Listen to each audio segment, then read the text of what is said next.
Java e 4 e kampionatit në ligën e parë të volejbollit në kategorinë e meshkujve dëshmoi se kësaj radhe nuk do të ketë ekip favorizues, siç ishte rasti në vitet e fundit kur skuadra e Strumicës dominonte në të gjitha aspektet.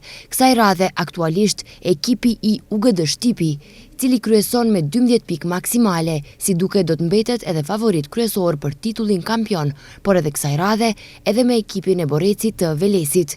Çka të thuhet për tre skuadra tetovare?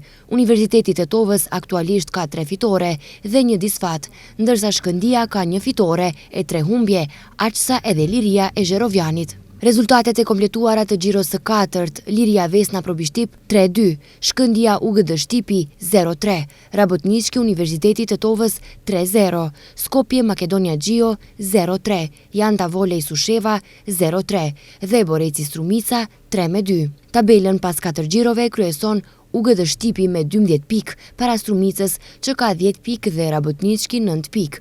Universiteti Tetovës me 8 pikë është në pozitën e 6, Shkëndia me 5 pikë në pozitën e 9 dhe Liria me 2 pikë mban pozitën e 10. Në xhiron e 5 të shtunën takohen Universiteti Tetovës Boreci, Vesna Probishtip Rabotnički, Susheva Liria, UGD Shtipi Janta Volej, Makedonia Gjio Shkëndia.